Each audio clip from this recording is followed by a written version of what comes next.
Hey everybody, welcome back to the show. And again, we're talking about how to keep our schools safe, and in particular gun reform, because we always go here first, and we're still stuck here because I want to make sure it's clear. If you left us off last week with us, we talked about the stats. Guns are actually safe, right? Based on sheer numbers alone, they're pretty safe and they look good. And then historic evidence from the past where we've tested gun bans, we've tested restrictions, actually has the reverse effect. So today, on today's show, I got Tim Ordway and Chris Bates with me, and we're going to talk about, I guess, the good side of guns, the Constitution a little bit. Maybe we'll get into politics. We'll see where it leads. But what are your thoughts on everything that's going on right now? Chris, we can start with you. Boy, I'm just in a, really, to be quite honest with you, Kevin, I am in a haze with it. Because I started really young with guns and I watched things progress to just recently. And I'm just like, what do you say? Where do you start?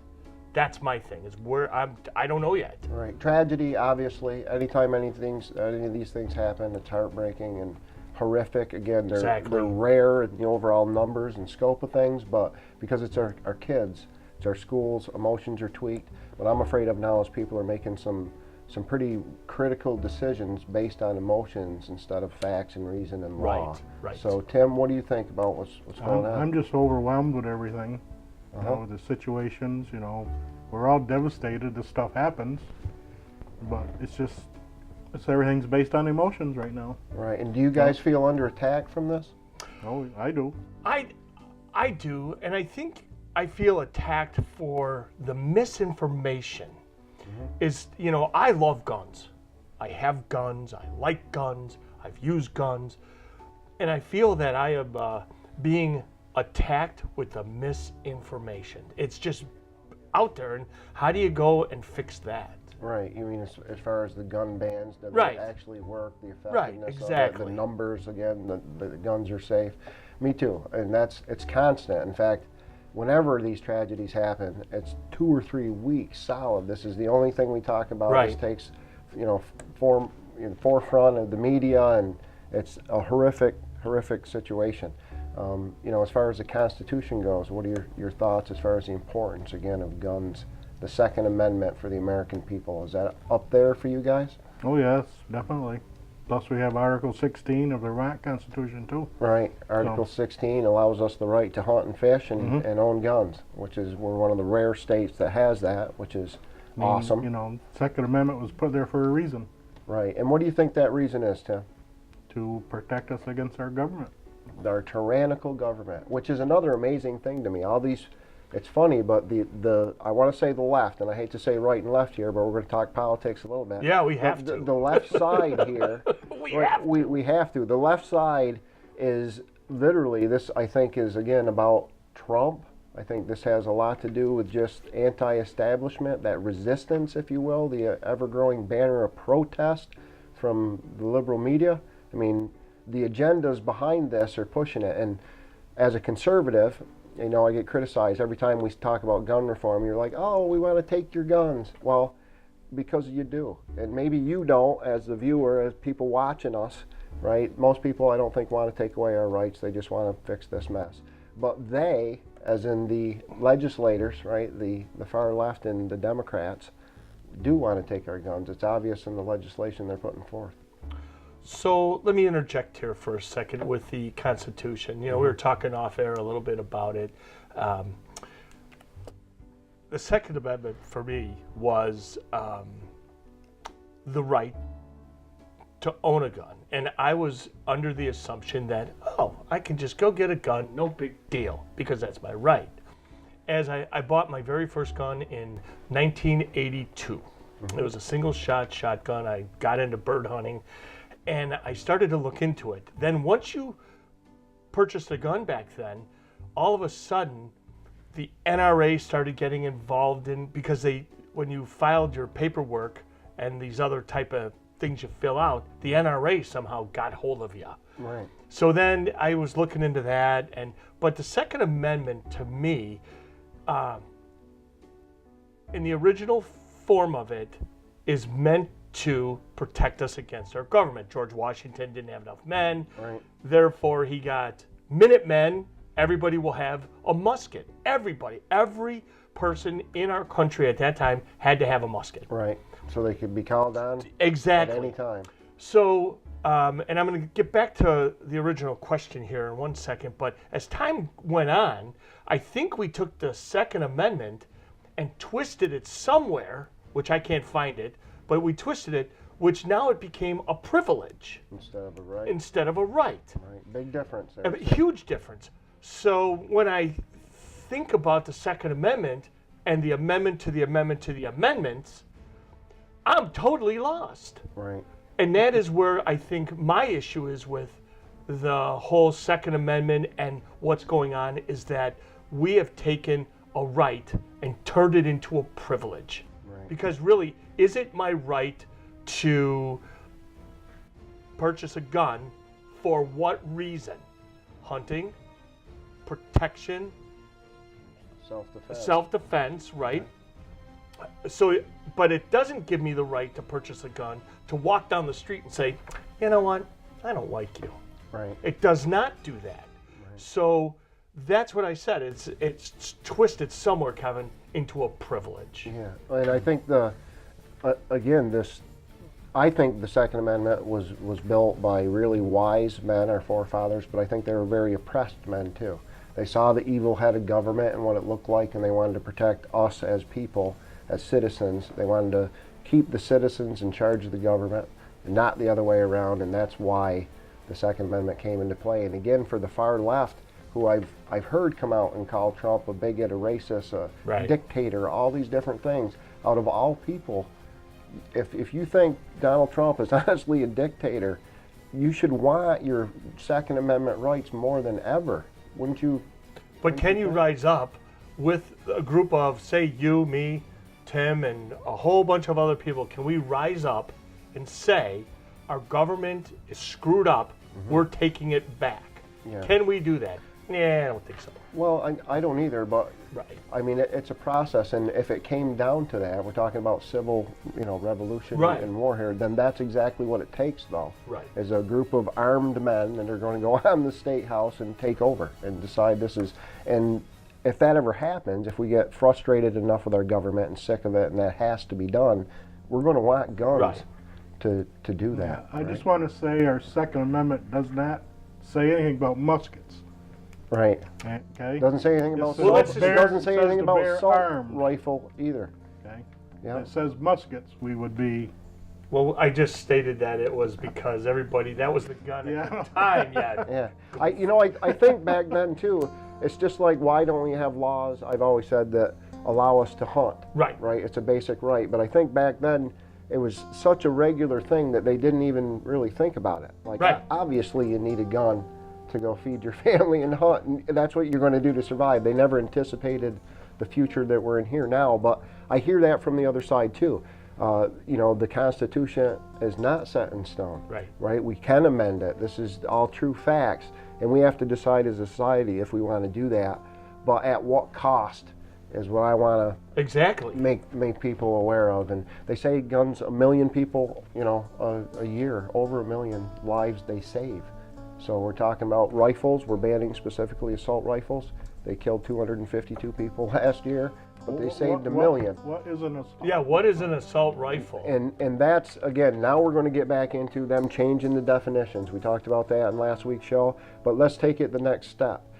People that want tighter background checks and bans. I want to know, what group of people do you want to take the right to defend themselves away from? How do we Right. screen for that, right? And again, mentally ill. We don't want crazy people to have guns, is what I hear. They shouldn't have guns. They can't. We already have existing laws that prevent that, right? Right. If you're declared mentally insane or a danger to yourself or others, you can't have a gun, right? So I Can I always suggest. touch on something Wait, before go we ahead. Jump in. Another thing I want to say: the gun culture in Vermont is different than any other state in the nation.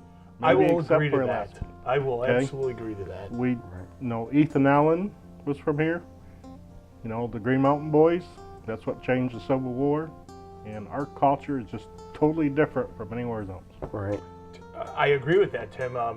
Myself coming from the Midwest, and Kevin, you've been in the Midwest. Right. It's a whole different culture with people that have guns out there versus people that have guns out here. Absolutely. Right. Yeah. No. And Vermonters, I think that's part of our core of who we are. Our natural resources, our wildlife, the beauty, and guns are part of our, like I said, of the essence of being a Vermonter. I think. Yep. Everybody has. What is that? Do you know the percentage? I think it's like 64% of homes. I heard it was high as 82%. It's higher than that. It's around 80. Yeah. Okay, and again, that stat, whether you own a gun or not in Vermont, if you're one of the 20% of homes that doesn't have a gun, because we do, that keeps you safe. Right. Right? Mm-hmm.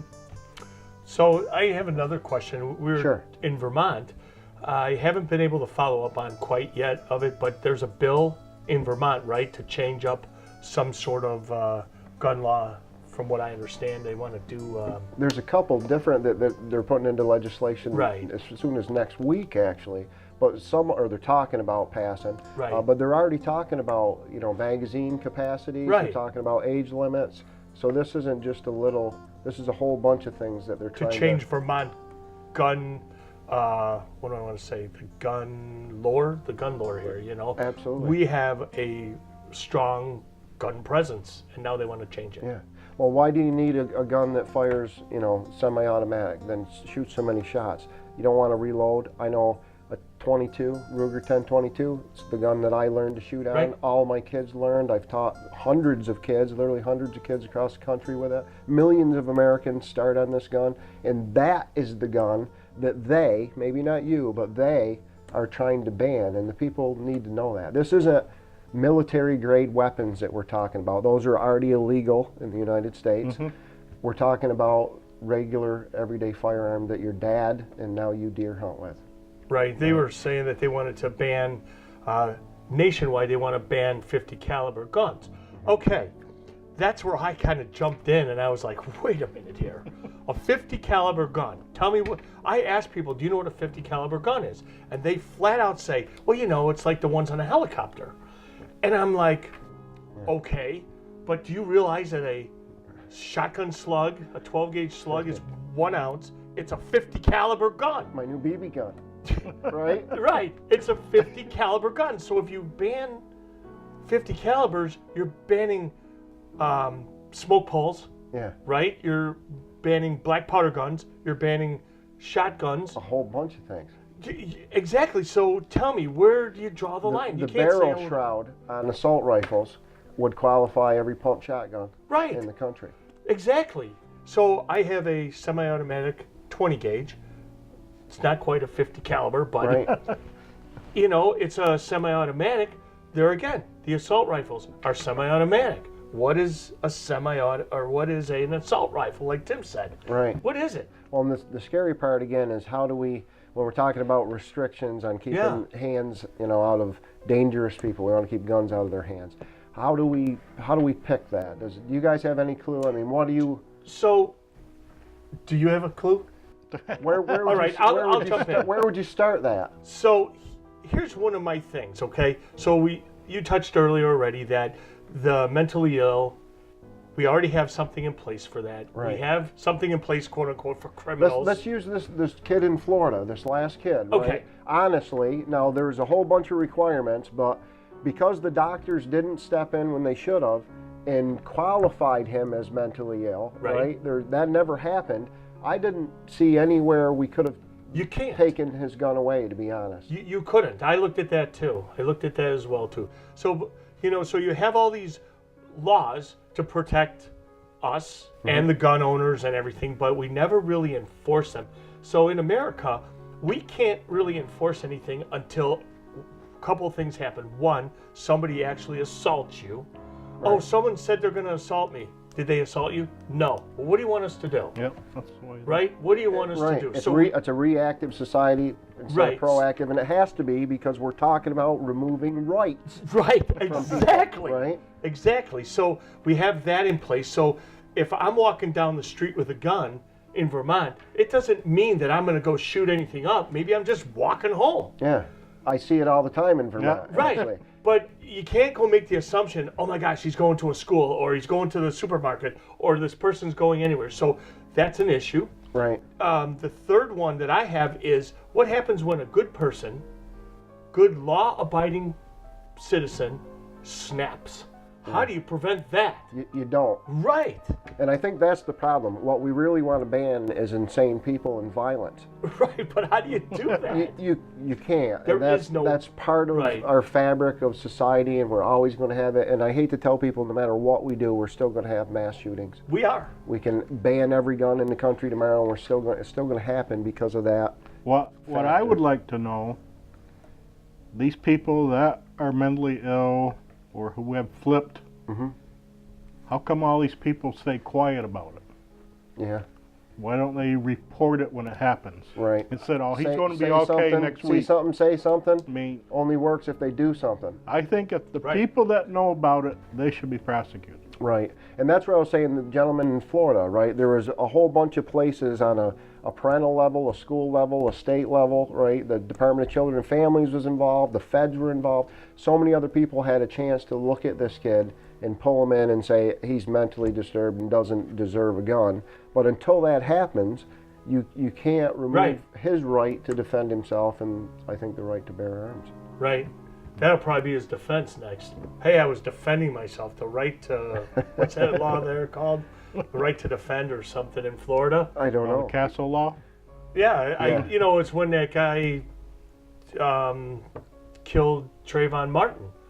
You know, the guy was just walking and the guy shot him. Right. Well, he attacked me and this and that. I have the right to defend myself. And Well, and that's where I think if you really want to curb gun violence, that we, penalize these people with the absolute full power of the law. If you use a gun in a violent crime, recidivism, and the fact that these guys, it's the same people over and over and Right. over again. Right. We feel sorry for them because they had a rough childhood or whatever, the tragic situation behind them, and they all got their own tragic situations Right. too. We let them go, and then they do it again. Like, I think Yep. that's a huge piece of this, is if we just crack down. People are asking for sensible gun background checks and reform. I think it's here. we already have that. Yes, we just have to do a better It job. just has to be enforced. Are you willing to budge at all on your gun rights? You think we need any more legislation or gun reform? I don't. I personally don't, because I look into it all the time. I'm not kidding you, we have gun laws that are about that long. Right. And they're this big and they're, single line. So how much more can you put in there? Right. If we decide to take away guns, it's going to make it even worse because you're going to have a black market. It feeds that black market. Yeah, it's going to feed the Absolutely. black market for guns. Look what they tried to do it with prohibition. How'd that work out? Yeah. It Well, didn't. This is the main problem with all of these Right. things we're talking about, with gun reform, with restrictions, with bans, is it only works on law-abiding citizens. That's correct. If you follow the law, that's how you get a gun. So they're effectively taking away the guns from the good guys. The bad guys are still going to have it. Right. Yeah, no matter how many restrictions we get on us, they're not going to follow them. Right, They're not going to go in and do a background check. right, They're not going to go to a gun show, go through a background check. right. They're going to break into your house and steal a gun. But I will say it's very easy to get a gun. It's very easy. It is very, and again, you say it's very easy, but you go through a background check, just like everybody So else. let's say I right? couldn't go through a background check. Let's Well, say I'm one of those guys. Let's use Vermont State, right? We're the same, Right. I can sell you a gun. Yeah. Yes. I don't have a firearms license. No, I can you do can that. sell me a gun. The same with, and again, where do you stop that though? They're talking about now when I pass down my gun to my child, he's going to need a background check for that, right? When I have a friend Right. that's coming out of state and they're here for a weekend hunting and I want to lend him a gun so he can go kill a turkey, Right. I got to get a background check for that. Isn't that? That's ridiculous. It is To me, ridiculous. that's Well, ridiculous. I think you're starting to touch on the universal background checks. Where? A lot of people don't know what they are.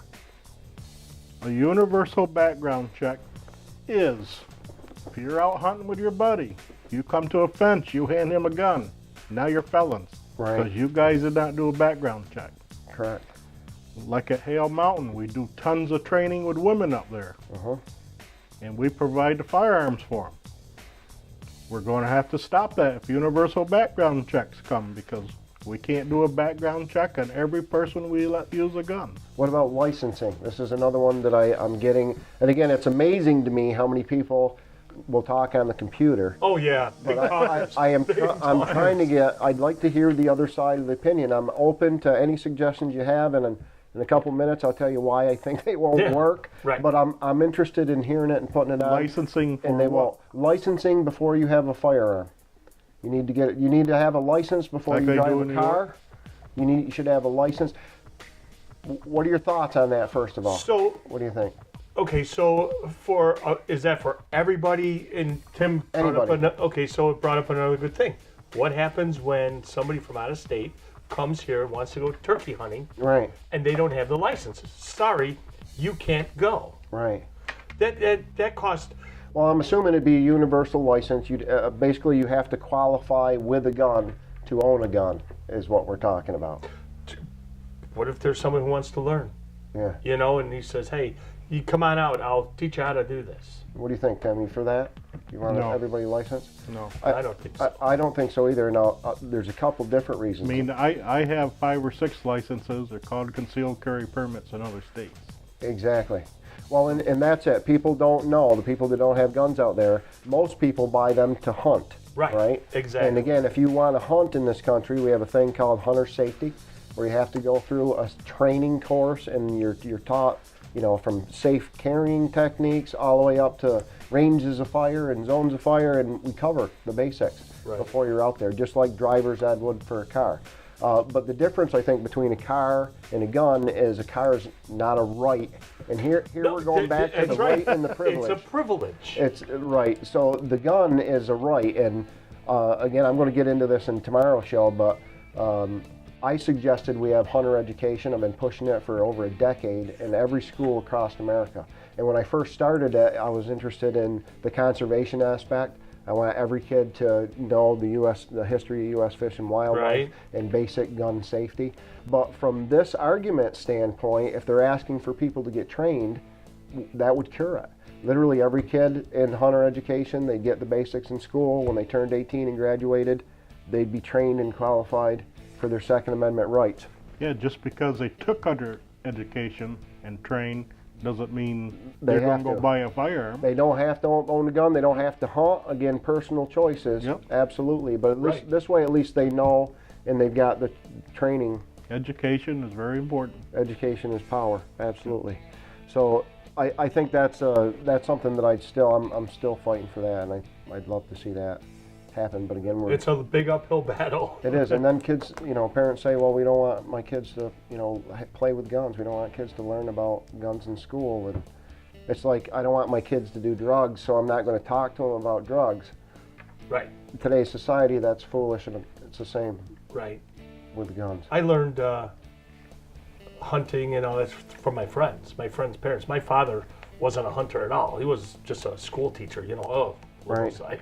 Yeah. But I learned from my friends, but I learned the right way because my friends' parents did it the right way. So I was really fortunate to learn, the right way to handle a gun, the right gun to get in the beginning. How many people don't know what they're buying? Right. Oh, it looks cool. I want a 9mm Glock. Well, and even if I'm a bad guy, even if I'm a thug and I've never shot anybody before and I want a gun to shoot somebody, when I get it from my bad guy friend, Right. I'm going to say which is the business end and how do I load it and Exactly. make it go bang. Because guns are pretty simple They are. to operate, right? The safety rules are pretty simple. There's Yeah. only 4 or 5 you got to remember, and nobody's ever going to get hurt. Click on, click off. 82 million gun owners didn't shoot anybody today, Right. in the U.S. Right. But I think the difference, again, because this is a right, that's where I like the idea of doing it in schools. We can't mandate a test for a right. Right. We can't make you take a test before we give you the right to your First Amendment. A lot of people are talking and writing and saying stuff. They have no idea what they're talking Right. about. You don't have to take a test to do that. You have the right freedom to speak. I think your Second Amendment right should be the same thing. So from a constitutional point, I don't think we can make people take a test to get a gun, but from an educational platform, I think we can. Well, So- if you take hunter education, you get a hunting license. Yeah. Simple as that. Yeah, well, and again, that was my original goal with hunter education in schools. I think, again, as far as conservation of the outdoors, every kid that I've ever met loves the outdoors and they're Right. interested in it. And I think that would open up a lot of doors for a lot of kids, and hopefully we'd have a lot more sportsmen out there taking care of our wildlife. That's how it started. But boy, it folds perfect into today's conversation with gun violence and doing Right. something long term to have effect on society, not the gun. On You know, society. and social media plays a huge part in this negativity of the guns. Yeah. You know, back when we were kids, right, Tim? Back when we were kids, we didn't have social media. So what we're seeing today is absolutely unheard of back in the 80s, Right. 70s. The you know. communication. Yeah, it was unheard of. And we didn't have school shootings back. It was safe to go to school for me. Yeah. I could go to school, walk. I walked to grade school. I didn't have to worry about stranger danger. I didn't have to worry about any of that. We brought, this is a true story. For third grade, I got a .22 pistol for Christmas, and I brought it Yeah. into school, and all the kids passed it around. Yep. And, you know, after school, high school, everybody's got their rifle. And Yep. we just were Yeah. talking before the show, literally, you know, it wasn't that long ago, you could pick up a Montgomery Ward Oh, yeah. catalog and order a Thompson machine gun Yeah. and have it delivered with your refrigerator, and there wasn't any shootings Right. like we're. So when we having grew up, today. we grew up in a different era We did. than it is now. But, you know, I was thinking the more we're talking, is I do believe now, just by what we've all said, is that we're taking rights and we're twisting them into privileges. And that's what people are attacking. They're attacking the privilege of a gun versus the right of a gun. Right. And that's where social media comes into play. You know, the next time I hear someone tell me, a car drives drunk, a spoon may be fat, you know, that's so ridiculous. Yeah. Why do you have spoons then? If I come to your house, Yeah. then you better not have a spoon there. If you're looking to save lives in Yeah. general, why are we looking at guns to start with? There's a million other There's a million things other that are things. a lot worse Right. than that. And if we're talking about school safety, which again we're forgetting, that's what this show is about, school safety. Right. It has nothing to do with guns. Nothing. It really, unless we're talking about putting more guns in to, you know, harden the soft target. But it's an easy, you just said another trigger word for me. Guns are an easy target to go after. They are. They're a very easy target. You're not going after your doctor. Oh, by the way, my doctor just killed my husband. Yeah. You know, we're not going after that. Not everybody in America's got a gun, but we all got at least one doctor. Right. So, but guns are an easy target. They're something that both sides, the right and the left, have an opinion about. Right. So they're easy targets. They shouldn't be scared. They need to be respected. Guns are designed to kill. They are. Point blank, and they're tremendously good at it, right? But Yeah. overall, I think people should be praising how safe guns are. To say that we have 5,000 accidental deaths and homicide out of 300 million guns in this country is phenomenal. Right. People should be celebrating that, and Right. the NRA for the great work to keep our Second Amendment and everything safe. And we're really good. Our media is really good about sensationalizing certain things to do with guns. Imagine if every time a kid was hit on a bicycle and killed And they went right. anywhere in the country, Right. if they talked about it and put it on the news waves and covered it like they cover guns. Right. It's the sensationalism, and again, Exactly. we're in media. If it Right. bleeds, it leads, Exactly. If it bleeds, it leads. right? So there's a couple other rules that I won't say. Right. But you know, that's what I'm saying is that the media will sensationalize something. Yes, the school shooting was a very bad, tragic thing, just like the Columbine one was, and Do you guys know how many laws club. they broke, by the way? who Any of these kids? I know specifically for Columbine, there's 241 state and federal laws that, you know, those kids broke when they went in there. Do we really think one more law is going to stop them? Right. Or 1,000? Let's have 1,000 more laws out there. right. It's not going to stop that type of person. Gun reform only stops the good guys. That's exactly right. Reform of any form stops the good guys. Yeah. So it doesn't matter what it is, whether it's guns, alcohol, joining the army, whatever it is. Well, that's what stops people is the good people. Yeah, that's all these tragedies. Right. A gun is what stopped them. And it's not to say that the guy that shot up the school was, you know, bad. There obviously was something wrong with him upstairs in the head, He was screaming for help, man. and nobody helped him. Right. And I blame you, America, Yeah. for that. It is, and that's the problem too. Is we're looking at the blame game. Right. Or they want to blame the president or blame the gun or blame the NRA or whoever it is. It's ourselves. It's hard to look at ourselves Right. because we're the ones that are responsible Right. for all this. We're about out of time. Anything to say to wrap it up, Tim? No, I think it was pretty good talk. And That's pretty good. Hopefully people will vote against any kind of gun reform. Let's use sensible things, Chris. Hey, as long as we're taking the rights and looking at the rights and not switching it into a privilege. Right. And then I'm all for it. All right. And I'll wrap up with, if you propose gun reform, ask yourself, who do you want to take the right to defend yourself away from? Because that's what you're doing. Thanks for tuning in. For the next show, we're absolutely going to talk about ideas to keep our schools safe, not just gun reform. So hope everybody checks it out. Thanks.